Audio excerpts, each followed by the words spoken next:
The delay does matter. There's a real delay. I'm not gonna just sit there and start talking.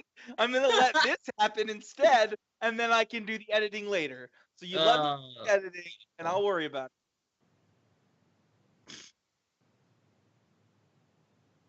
it. Hello, everyone, and welcome to a new episode of Limited Time Only.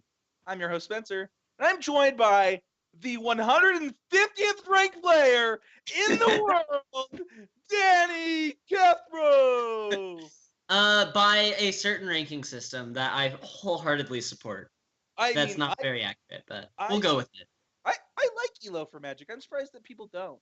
I mean, it's like, it's accurate to an extent, I guess, but Magic rewards... experience in Magic, but like... Yeah, Elo rewards something very different than what tournament Magic rewards. So, like, if I go 11-4 at every Grand Prix that I attend, then my Elo is going to be really good. But my, like, world ranking is not actually going to... Like, I'm not going to make much progress. You 11-4 every Grand Prix, you get silver every year, right? Or gold. No, you don't even get silver. You have to 12-3 multiple times. Oh, I'm assuming you're going to Pro Tours. Yeah. So, like, right now, I have to 12-3 twice and attend 2 Pro Tours to get silver. If you don't do well at a Pro Tour. If you just do well at a Pro Tour, then that also works. Okay. Well, Mr. Ranked Higher Than Mike Linder, it was so funny. So, like 2 weeks ago, we were at Oasis, and I was like, "Oh, dude, they got rid of the names and Planeswalker points. That sucks. Like, it makes me really sad." And Michael was like, "Yeah, that's too bad. I wonder if they can keep doing the Elo thing because I'm ranked. I hope they can stop because I'm ranked higher than Danny right now." We've been going back and forth for the last year, I think. Yeah. Just depending on who does better at the tournament that we attend. Yeah, I'm excited to. I think there's like 3 Grand Prix I'm gonna hit up this year, so I'm gonna try and get like a 1900 or 2K rating. So, know, yeah. do it. Well, how you doing, man? Doing well. Just good. I'm relaxing, waiting for GP Vegas. Should be fun. Well, awesome. Well, let's get right into this. So, don't forget this podcast is brought to you by GameGrid. You can check them out at play@gamegrid.com. You can play Magic at GameGrid. It's a pretty great place to do it too. If you go to play@gamegrid.com, you can find all the locations there. So check them out at play@gamegrid.com and stay tuned for more awesome content coming from GameGrid. Whether it's Smash League, Super Smash Bros, whether it's different Magic stuff, they are going to do a full push into content and products. So check them out at play@gamegrid.com. What is our first segment? Our first segment is the biggest movers. Did you have to look that up? No, definitely not. I mean, I was just double checking. It's like when a teacher asks you a question that you're like pretty sure you know the answer to, but you don't want to look stupid, so you just kind of quickly double check in your mind. Danny, I appreciate that you think of me as a teacher. Sensei, but yeah, teacher, more common phrase. But. Well, let's start with you this week, Danny. What are your biggest movers in Magic the Gathering? So every week, we talk about the things that have moved up or down the most for us since last week, as far as like what our pick orders might be. We actually don't believe in pick orders on this podcast, but like, what are the cards that you value or devalue the least or most comparatively to where you were last week? Let's start with your downs. Let's go negative first. My down is going to be Scaled Behemoth. I was very up on that card last, and it's still it's a guilty. That'll be my guilty pleasure. And I just need to come back and redeem myself and admit that it's not as unbeatable as I had previously stated. It's still really good though. And if you want to draft Cartouche of Ambition, you can play lots of Scaled Behemoths and be very happy. But it's not like the Nutter Butters or whatever. It's good. It's good. The format's a little too fast for the 6-drop to be as good as I was saying it is. So I drafted. I mean, we went to that PPTQ together, right? That we both top 8'd. I think we both lost in top 4, right? Correct. Yes. And I drafted a really aggressive deck. I did get really unlucky, but at the same time, in one of the games, he actually did beat one of my nut curves, right? Mm-hmm. With his Scaled Behemoth. I mean, to be fair, he was dead to rights, right? But he beat it, right? Like he was at 5 life, and then all of a sudden was at what was he at, like 23 or Yeah, something ridiculous? yeah, it doesn't matter. Yeah, once it's that much. But yeah, it was like gain 15 life in a turn or something. Seemed good. So it's not like you can't. No, it's still a good card. It's just you don't need lots of scaled behemoths. You need one scaled behemoth. Or 2. Yeah, two's fine, but it's like replacement level. Like you can play a deck where if you don't get any scale behemoths and you just get claw speeds, your deck can still be totally functional. That's actually I'm glad you said that. That's exactly what I was gonna say. Is that in a lot of these decks, right? Like if your goal is to like put this fight card on a big creature, right? Mm-hmm. It doesn't really matter what the big creature is. If your goal is to put the black cartouche on a big creature, it really doesn't matter what the big creature is. It's going to end up doing the same thing. There's matchups, like if you're playing against a black control deck, then Scale Behemoth is obviously going to be much better. But there's just so many decks that are trying to beat you down where having a 6/7 hexproof isn't any different or even better than a 5/5 for 5. Like there's many matchups where claw speed's just better because it costs one less. But okay. Yeah. Cool. So for me, my biggest mover down is Slitherblade. And here's the thing is that I am always open to learning. Like one of the things that I try and do in my life is if I disagree with somebody about something, I don't want to shoot them down. I'd much rather like be like, okay, what are they seeing that I'm not seeing, right? Whether it's Danny Kath throwing his fogs in his Tron deck, or you mean Pro Tour qualifying Tron deck? Okay, go ahead. Yeah. Like I want to be doing what I can to learn. And so I tried a couple of Slitherblade decks, and that is the worst deck by like so much. So here's the real problem. I don't actually think your mana is good enough in a 15 land deck to play a bunch of blue or red 1-drops or a bunch of blue and white 1-drops. Mm-hmm. Like you just mulligan way too often, or you get like flooded. Mm-hmm. Like it just doesn't work. And here's the thing is if I just put that blue cartouche on anything else, it's gonna get in relatively the same amount of damage. Mm-hmm. Like the real card that's good in that deck is the blue cartouche. It's actually not the 1-drops.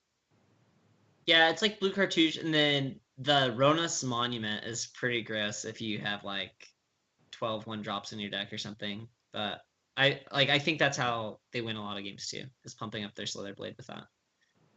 Yeah. So that's just my thought. Like I tried it. I was like pretty high on it. I think I won.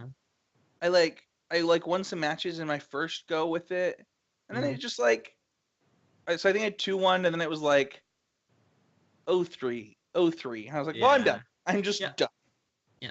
So it's one of the decks that it only works if it's completely open and you get hooked up with like 8 Slitherblades. And then even then, I think it's not like it might be an effective strategy if people aren't ready for it, but a lot of the best, like if you know what cards you need to look for, you can be ready to beat that deck, even if it has all the pieces. So for me, that's my biggest mover down. What's your biggest mover up this week? So my biggest mover up was Magma Spray. I remember coming into the format, I think I had it as like the 3rd best red common, maybe it was I had it as 2nd. I know I know I had Electrify over it.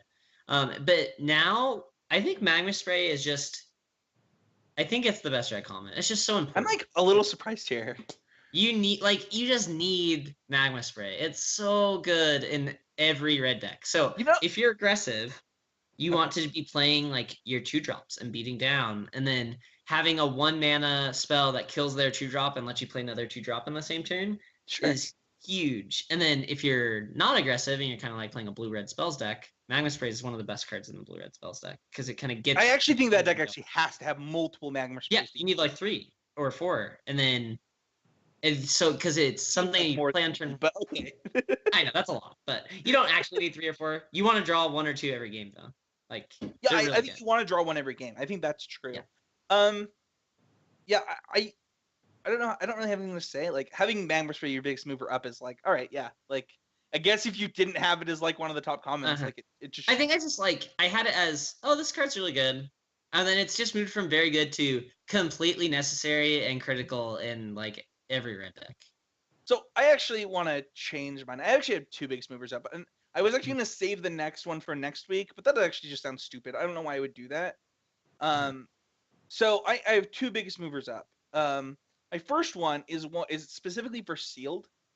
Okay. I made a post inside of Reddit this week, just kind of talking about my thoughts on the sealed format and to get feedback. And Reddit people were Reddit, but Yeah. there was actually a comment that was like pretty okay, and he mentioned like bringing in artifact removal for Edifice of Authority or even main decking it, because most people will play that in their seal pools. And I was like, that's true. I have been losing to that card more. I should focus more on if that card is in my seal pool and if it fits into my deck. And so I actually really appreciated that comment. And I'll be looking at that and thinking about that more than I was before coming to the RPTQ that's coming up. My other biggest mover up is in draft, and I already have this card really high, but it actually just might be. It actually might be like maybe the second best red uncommon. It might be the best red uncommon, and I might get like attacked for this because like Trial of Zeal and Deemworthy are uncommons. But Awcrop Crasher is like legitimately insane. Completely busted. It's Like so it's good. like everything Goblin Heel Cutter ever wanted to be, and that card was great. No. It's unbelievably good. Yeah. I drafted a mono red deck that had 2 of that card, and the deck was like, that card is just the best aggressive card I've ever played with in limited. At least top few. It's so good. It's Yeah, great. overall, I knew the card was good, but it just always overperforms, like to the point where I would start first picking it. Yeah. Oh, yes. I assume Trial of Zeal is still better than it, but I think it's much better than Deemworthy. Like, I think so. I think it is. Yeah. Yeah. All right. Well, let's move on to our next segment. So every week on the podcast, we want to talk about a color in the given limited format that we're in. This week, we want to talk about black. So we want to talk about what we like about the color, what we don't like about the color, what it pairs with, stuff like that. So Danny, let's start with what does this pair with really, really well. And there are people on different sides of black. So there are people that really like red black and really hate red black. So let's start with red. How does black red as an archetype stand up? It's fine. I think so black red in general as like color combination is normally like an aggressive deck. In this set, it's like it has a discard theme, like trying to get empty-handed / discarding cards for value. And that theme doesn't really come together that well. Like, it's just the black discard cards aren't aggressive, or like the black cyclers, and so those cards are supposed to go in that deck, but then you want to try to build a black red aggressive deck, and so it doesn't really work out very well. So I think the color combination is a little, it's not as synergistic as some of the other ones, or the cards don't make as much sense, so you don't get like a large enough portion of the cards in each color going into your red black deck as you do in other color combinations. I disagree. I think that the theme that they tried to do with red black didn't work, but I actually think the color combination is still quite good. So Okay. like I think that the cards just like line up really well together. So like I actually don't mind playing a Soul Stinger in my red black deck, right? Like because the card's just great. I don't mind playing a Wasteland Scorpion in my red black deck because the card's just great. I don't like nothing that like I want out of my typical black decks, right? So obviously the cards like Ruthless Sniper or Horror of Broken Lands or whatever, like those cards aren't the things that I'm looking for. But like Grimstrider is better than red black than like it probably deserves to be. Which one? That's the 6/6 for 4 that gets -1/-1 for each. Oh wait, no, that card's actually pretty solid. That's right. Good. Yeah. So for me, yeah, I can see that. Like, I think red black just it's not the typical aggro colors. It doesn't play out like a straight aggro deck like it normally does in other formats. I actually think it does. I just think that people don't draft it that way. I mean, yeah, but just I don't know. Like you were saying, like Horror of the Broken Lands, Soul Stinger, Wasteland But Scorpion. but Like, yeah, hold they're on, fine. like Wasteland Scorpion's like an unblockable 2/2 for 3 in your aggro deck, right? I mean, if you have enough Magma Sprays, but What are you talking about? What are they blocking it with? just a 2/2. It just trades for their 2-drop, so it trades down. But I mean, that doesn't always What? happen. So like, if you're attacking with your Wasteland Scorpion, they get to choose what it trades with, right? Like, it's gonna trade with something. Only if they're not Like, attacking with their guys. yeah, but if you're saying that they're the aggressor, right? Like, you're trying to beat down with your Wasteland here's the Scorpion. thing is like their 2/2s aren't surviving against your other creatures anyway. So then you just have a Wasteland Scorpion sitting back.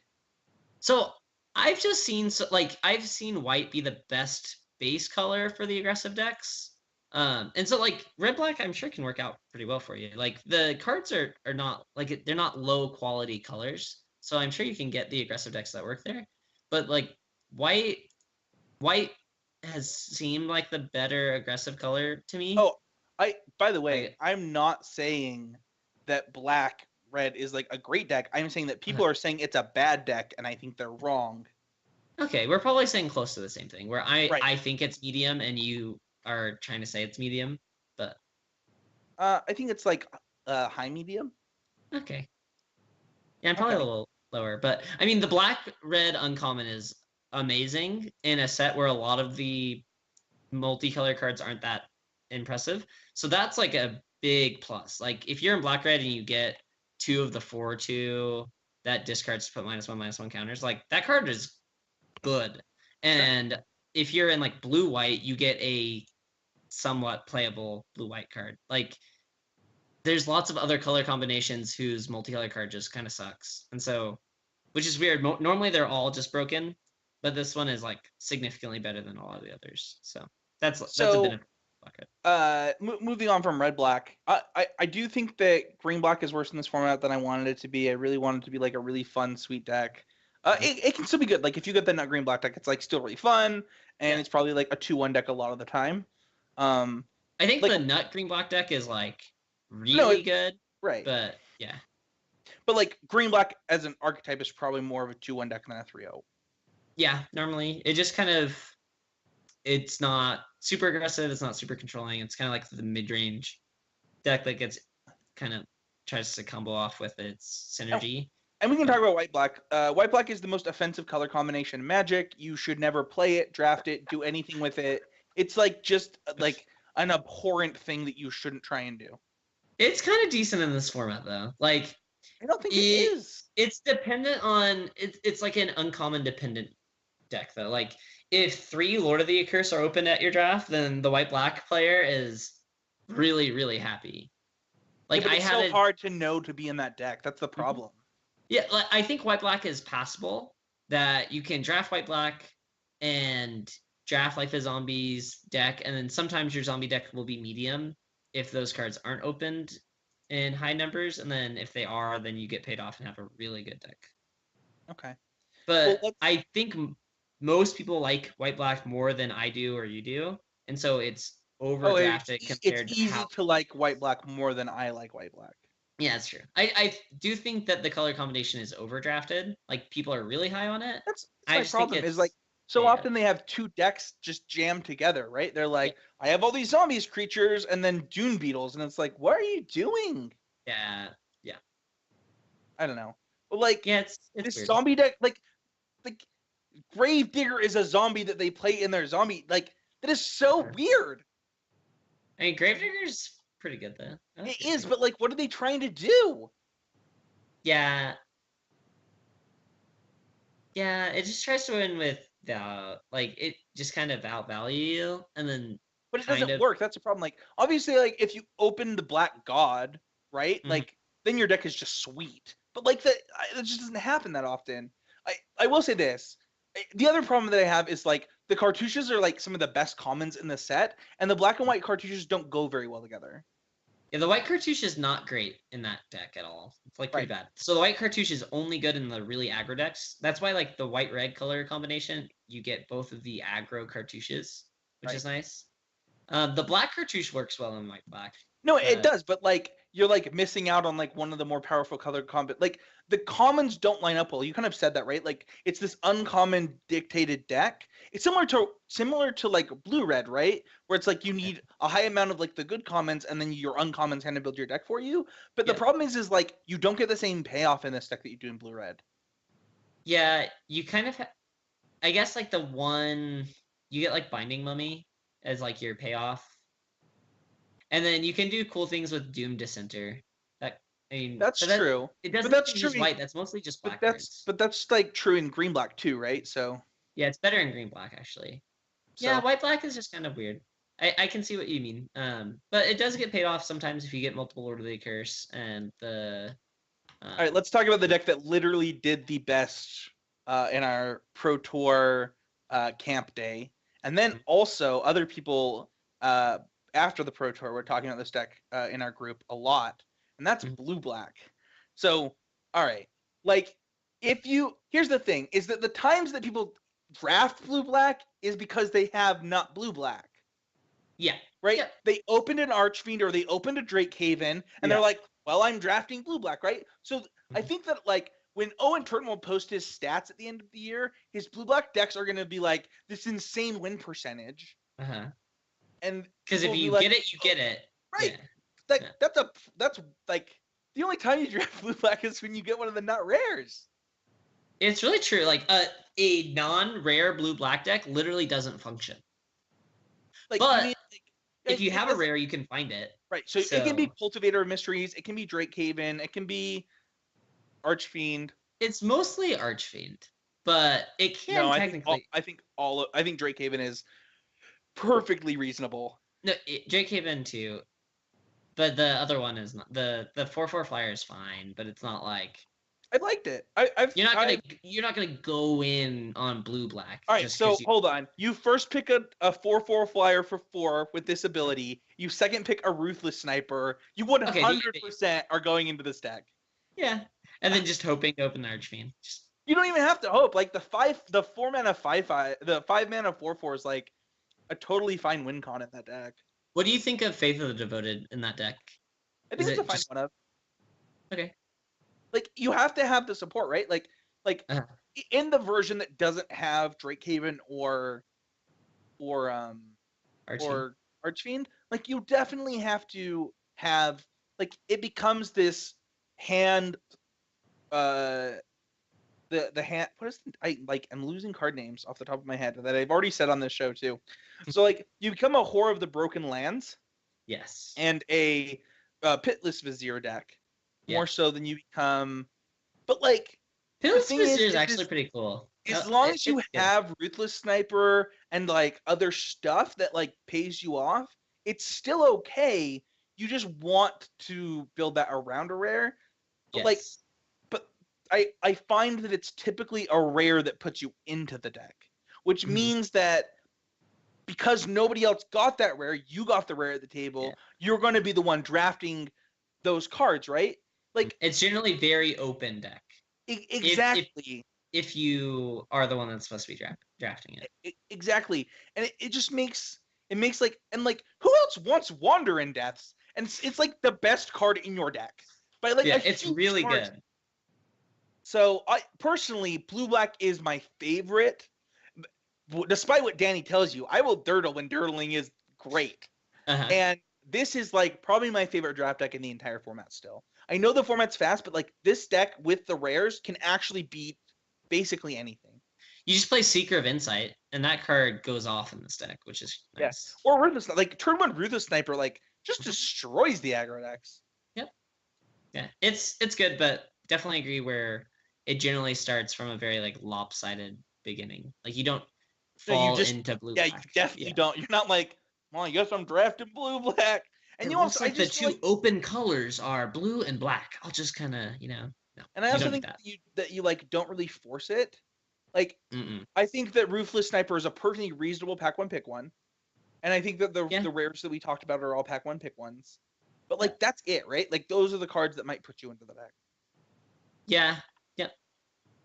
So, and you'll get all the Faith of the Devoted if you want them. And if you're playing 2 at a giant, it's just the best card. Card's stupid. All those cards are so dumb. in that format.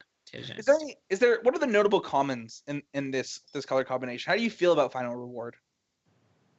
You definitely play them. It's good. You don't need a lot because you can find your 1 or 2 copies, but they're good.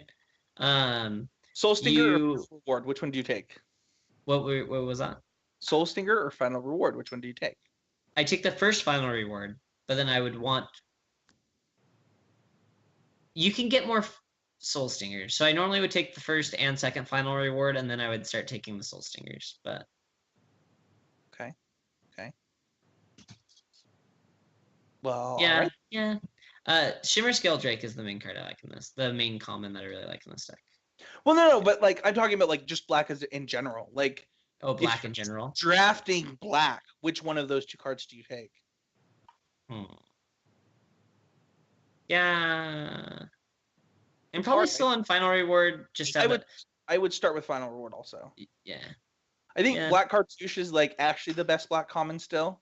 It is, yeah. A lot of people like would rather have their first Final Reward, but like not me. I'm like, nope. Yeah, I think the Black Cartouches makes more sense in most of the black decks. Like it's a good card. And Final Reward just costs a lot. And there's lots of matches that you don't, or lots of like matchups that you don't need Final Reward as much as you need Black Cartouche. Yeah.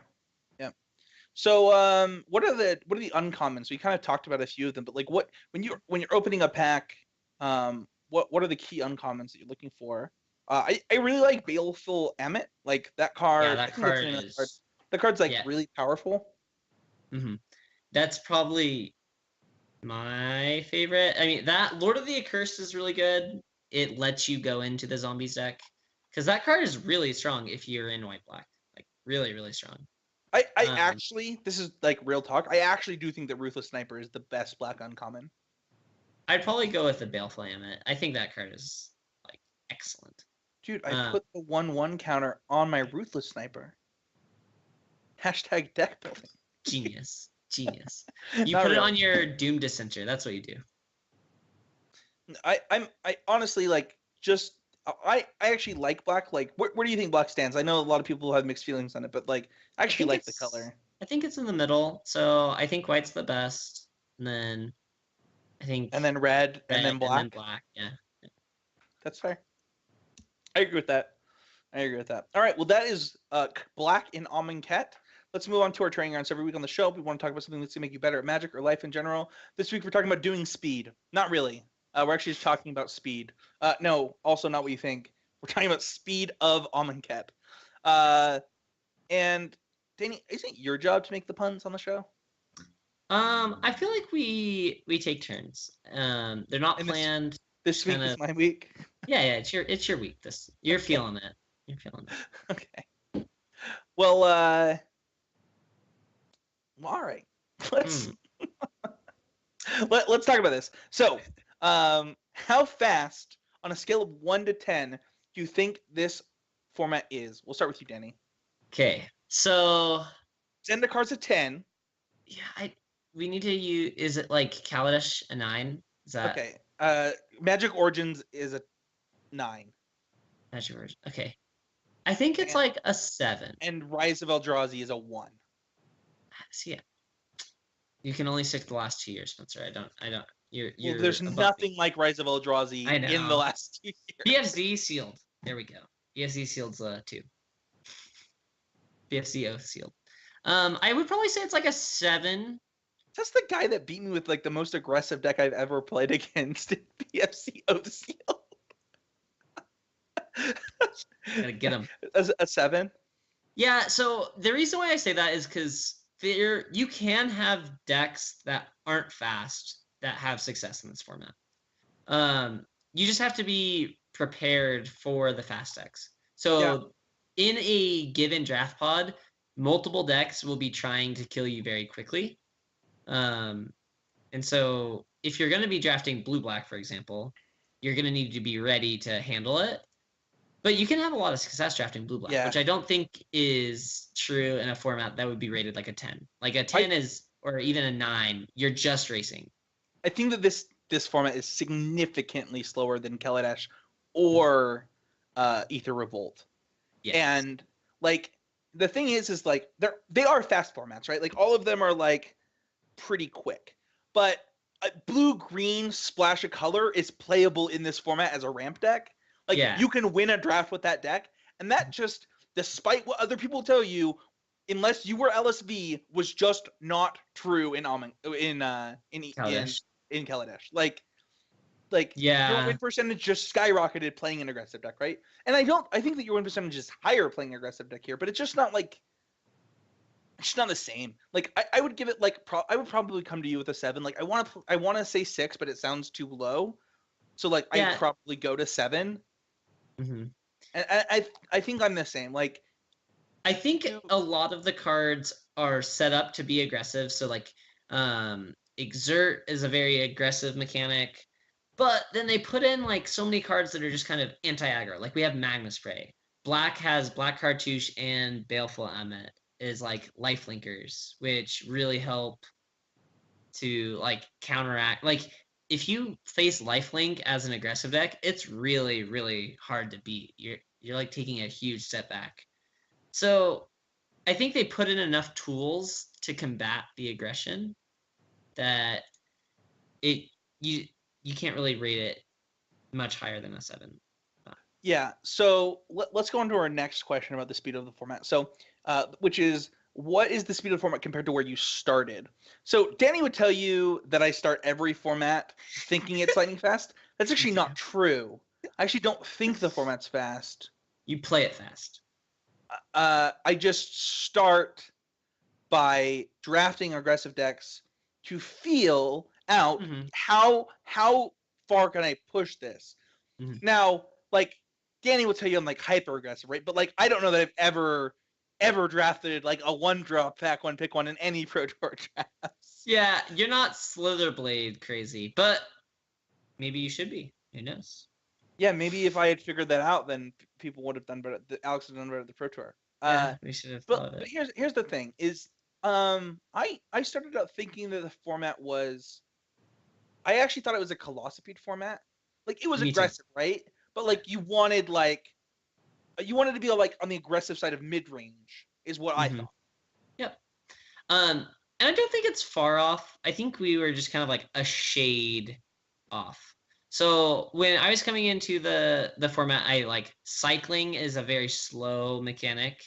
So you're thinking like, oh, okay, I want to be cycling. I want to make sure that I get lots of value. Like Lay Claim, that card looks really good. Angler Drake, like there's like these slow cards that are really powerful.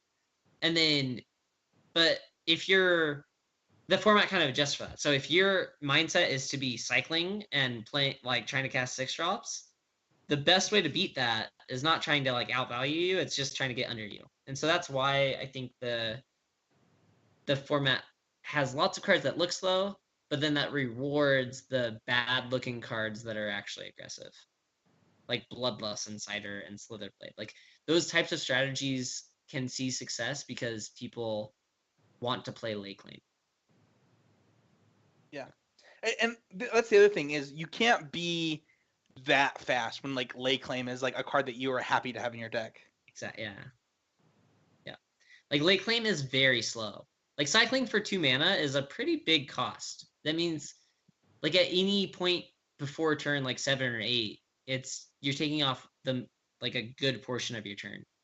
And so if your deck is filled with cards like Wandering Death and Lay Claim, you're leaving yourself very vulnerable to getting attacked down early. Well, you kind of like, so obviously the cycling isn't free, and we preached that on the podcast early, right? Like people think cycling is free, go take advantage of it, right? Yeah. But like it's not great, right? Like yeah, it's still really good. Like if I like can play on turn 5, if I can like play a really good 3-drop and cycle my Lay Claim that I'm not going to cast in the game, like that's pretty powerful. Like the problem is that too often people are like turn 2 cycle it, and then they like don't play anything till turn 3. That's where you run into like real problems. Is you need to find a time in your curve where cycling fits in, and too often people try and force that cycling in. It's true. And so I think that's like the format has definitely sped up because I think it took people a little while to figure out how to play cycling and different, like exert, for example. Oh yeah, Like that took me a like minute to know that like when I was supposed to do that. it like took me a few reps to like, okay, I get it. I don't exert unless, but like I've lost games where I didn't exert when I should have, or I did exert when I Oh, shouldn't have. Like I've definitely lost multiple games by doing that. I still like I look back. So here's the thing: is I typically find the players that do the draft camp at Mhm. Oasis, we like usually have a pretty big advantage at sealed PPTQs to start out with. Yeah, for sure. Like I just feel like we're so far ahead usually. And in this format, like I definitely felt that.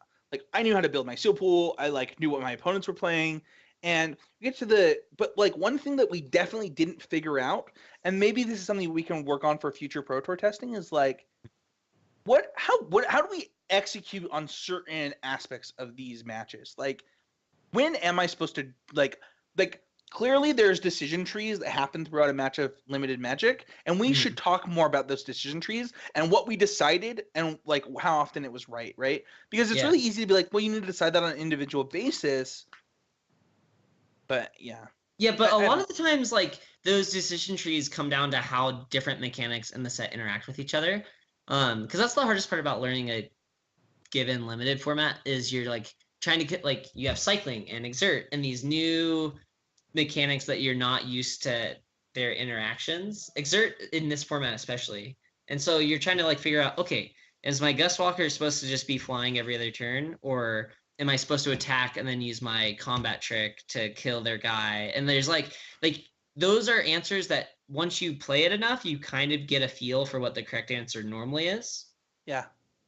And like for me, like it took me a while to figure out like I should be attacking with my Gust Walker, not exerted way more than I did. Yeah. Like Mm-hmm. like just wait like and then just exert it for like, well, here's 3, like punch in for Yeah. 3, right? Yeah. And like Gus Walker's ability is like really powerful when the board stabilizes, right? So like if the board stabilizes early, yeah, use it early. But like if it's not and you have combat tricks, like absolutely, like that Gus Walker is going to be really valuable late. So protecting with the combat tricks while also killing things is like really great, right? Because they want to kill that Gus Walker. Yeah. Like it's just something that they want to do. So yeah, it's important to like kind of learn that. So do you see a trend or a fluctuation in the speed of the format? So like an up or a down? And I'll go first on this one. Uh-huh. Absolutely. People cannot decide how fast this format is. It is tough. Yeah. Yeah, it's Like been a weird one. somebody somebody will tell you like 5-color green or 3-color green is like the best color, the best deck in the format, and you're like, Mm-hmm. no, like it's red white, and then somebody else will be like, no, it's blue red. Like people actually have no idea. By the way, the answer is it is blue red, but it's impossible to draft. Yeah, it's tough to get.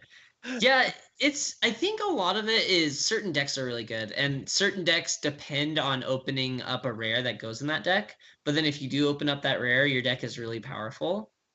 So like what we were talking about with blue black being a deck that is either not at the table or really strong because they have the necessary rares. Another one, I think the 3-color ramp green deck, if you open up Sandworm Convergence, that deck is like really legitimate because you have like this sweet win condition that you can play. And there's like these cards that just kind of work with that strategy but are at higher rarities. So that's one thing that I've noticed with certain archetypes is that they're very centered on having the correct rare Yeah. to make your deck function. Yep. Yeah. It's uh I think you and Mason were talking about this while I was in a meeting today at work. And it's like saying that the format is like hyper aggressive and like you should only be drafting hyper aggressive deck, and then also saying that 2/5 drops are like the best cards in the set is just Yeah, it doesn't make any sense. Yeah. super contradicting. Yeah. Saying like, oh, Slitherblade aggro, yeah, that's where the format's at. And then complaining about how good Glorybringer and Archfiend is like, wait, what? If you think Slitherblade aggro is the best deck, why do you care about Glorybringer? They're just dead, Right. or they It's kill just a one of your contradictory 3 statement. Slitherblades. Yeah. Yeah. So So people definitely are not set on what they think yet.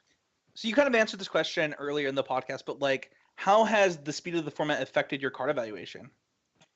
It's been a big deal. Like I was very high on like Final Reward and Electrify, which they're still good cards, but the cheaper, more anti-aggro versions of those cards have crept up past them. So like Magma Spray has passed Electrify in my mind, and Cartouche, which gives lifelink and deals with a small creature, has passed Final Reward.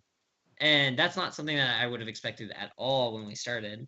But because the aggro decks have like lots of tools, you need to make sure you get the Cartouche of Solidarity over, or Cartouche of Ambition over getting your first Final Reward, which is weird, but being able to adapt like that is a big deal. Yeah, I'm the same way. I definitely value cards a little bit differently. Like, I would have. I'm gonna lie. Like a week into this format, I was happily second picking Colossal Beads. Like very, very happily. Uh-huh. And I don't know how happy I would be second picking one today. And I've Much also less. had them. I've also had them wheel now, right? Like, and that's just. First of all, I think that's still wrong, but it's just an interesting spot to be in. Yep. They're just tad slow. Yep. How does the speed of this format impact your mulligan decisions today? Honestly, it doesn't. Yeah, Like, me either. I was gonna say it doesn't really. Like, here's the thing: is that when you get into a format like Zendikar or Magic Origins, Mm-hmm. you like have to have a 2-drop in your hand, right? So you have to mulligan hands that don't have 2-drops. Yeah. This isn't that extreme, like, but you should consider it. Yeah. The reason why is because there's like a 50-50 shot that you're just going to play against one of the slower or mid-range decks. And then it's not going to be a big deal if you don't have your 2-drop. Whereas in Magic Origins, that wasn't really an option. You almost always, at least the way I always felt like, all right, they're going to have Tobin Freeblade, and if I can't deal with it, I'm going to die. And that's just like that's not how I feel in this format. Yeah. And then in Limited in general, I like avoid mulligans like the plague, so most things don't make me mulligan very much. So we're fine. All right. I would love to use the I would love to compare my limited stats with you on XMLeg. I'll send you the link. Okay. But yeah, I think that the speed of this format is like it's faster than we thought it would be, but it's like not by much. And like people are prone to hyperbole, so when like the format's faster than you think it is, people are like, "Oh, this format's so fast," and it's like, yeah, it is. It is pretty fast, but like the fact that cycling cards are playable tells you it's like not as fast as you're saying it is. Yep. So people still like Archfiend more than like any other rare. So yeah. So this week we don't have a how would you build it, which is our next segment because Danny didn't post one. So I take full responsibility for that. And you were reminded, I'm told. Okay. When? Mason says he messaged you on Monday to do it. I didn't get that message. Man, nice job, Mason. You the best.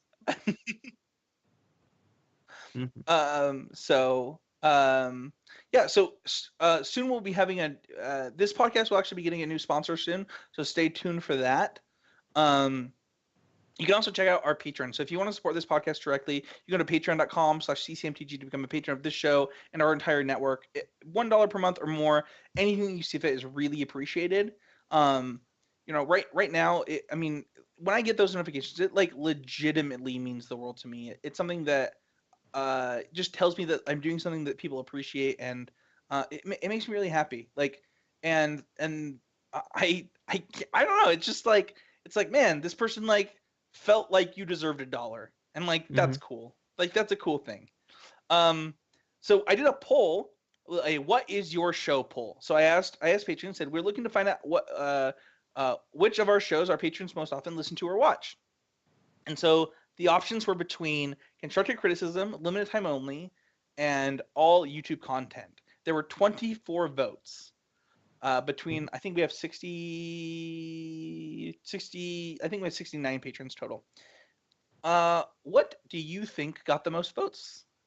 I assume constructive criticism, but it did. It got 17 votes of the 24. That's good. How many do you think limited time only got? 5, 6, something like that. 4. 4. 3 YouTube? That's pretty good. Yeah. So That's very our cool. our limited time only show that's like the most inconsistent thing in the world, and we're trying to fix that. Caught some Still bugs, got so. 4. Yeah, Thank you. but this 4 means that people. four of our patrons, at least 4 of our patrons, Mhm. they're patrons because of this show. And I just wanted to shout out to you 4. Like, that means the world to me that like this show is something that brought you to our Patreon page, and it shows that what Danny is doing is at least worth at least $4. $4. There we go. But it actually does mean a lot to me, and I just want to say thank you to all of you. It means the world to me, and we look forward to bringing you this show more often, and we're really excited about it. So we're gonna be able to find you, Danny. I am on Twitter at DJ Cathro. So that's the main place. I'm on there most days. So like if anyone ever messages me or tweets at me, I always get back to them. So. And if you go into the Constructor Criticism Facebook group and talk about the ELO rating system, piques my interest. Yeah, just a little bit. Talk about that. As he's rated so highly. I mean, yeah. The key is to not like to do well at like 4 straight GPs and then just don't ever suck at one. Never scrub out, and then it'll always go up a little bit. Yeah, there you go. Strategy. There you go. And also start Magic when you could day 2 GPs at X3. Yep, that's a good way. Mm-hmm. So let's go on to our I guess you can find out where people can find me. So you can find me at Spencer13H on Twitter. They can find me in the Constructor Facebook group. I'm gonna try and be more active on Reddit, specifically in the Spike subreddit. So I'll try and I'm gonna try and do it. I always say I'm gonna try and do it. I do it for like 2 days, and then I like get furious at Redditors. But like I legitimately, I'm gonna try. So here we go. But yeah, it'll be Spencer13H basically everywhere. You can join the Constructor Criticism clan on MTGO by messaging me at Spencer13Dev. We gotta up those packs winning. So if you're like a major drafter, you gotta get on there so that we can up our game. You can subscribe here on YouTube. And sorry, you are also probably watching on Twitch. So you can also subscribe on Twitch. And give us a follow, and everything is really appreciated. So check it out on YouTube every week. The podcast is there. ConstructorCriticism.com, YouTube.com, MTGcast.com, and soon another website. Actually, soon 2 websites because this podcast will also be on GameGrid's website. So we'll be a lot of places. So share the podcast and subscribe on iTunes and everywhere else you can subscribe. It means the world to us. So hashtag what's the pick. Hashtag what's the pick is our Twitter outreach program. If you tweet it, we'll tell you what to pick. It's not nearly as good as, yeah. My silent commentator saying, if you tweet it, we'll pick it. That sounds pretty good. I like it. It's solid. We have one this week from Mason Clark. He says, pack one, pick one. What do you take? At LSV, at Joshua Lee Kai, at Spencer13H, at Marshall LR. So here's the options that matter.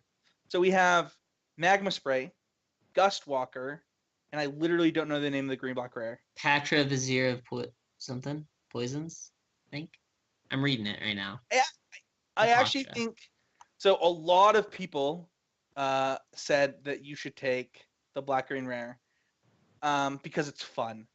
I want to be very clear. That is wrong. Like you don't think it's fun? That card's very fun. That's not what I said. I said the pick is wrong. Okay. I thought you were claiming it wasn't fun. I was like, and nobody even mentioned Gust Walker in this pick. Yeah, I think Gust Walker and Magma Spray are really close. Yeah, but I think I would take Magma Spray. Yeah, I think I would take Magma Spray, but this pack specifically had no other good white cards, which is weird. Normally white is like really deep, and so I might be tempted to take Gust Walker. Didn't have another white card, so yeah, just it has Oketra's Monument, which kind of is kind of pseudo white. So I might be tempted to take Gust Walker, but I think I would probably take a Patra, knowing me. But I like. This is the thing: is you would on Moto, but if you were at the Pro Tour, you would take Magma Spray. No, if you were GP Day 2, you would take Magma Spray. All right, so listen. So I actually have like one of like the ways that I draft is I draft for a really high upside. So I'll take the pick that sometimes sucks, but could be really good. So when I'm at like a GP or even a Pro Tour, like sometimes I'll just default to taking good cards and stuff. But in general, I like to draft like really high upside cards that can 3-0, or a really high upside deck that can 3-0. Like 6/6 vehicles that you can pay 2 to activate other vehicles. Yeah, like I'll play something that could suck, but if it works, I'm gonna win because it's really powerful. If I get those cards together or assemble this combo, or with like Hapatra, like that's a really high upside card that if it functions, it's gonna win me the game for sure. And I'm so not I'm not saying that if I had your opponents, I also could be ranked 150th in the world, but I'm not saying that I couldn't.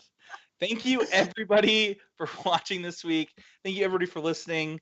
We'll see you guys all next week. Danny, keep up the great ELO scores. We'd like to see you in the top 10 one day, and we'll see you guys all next week.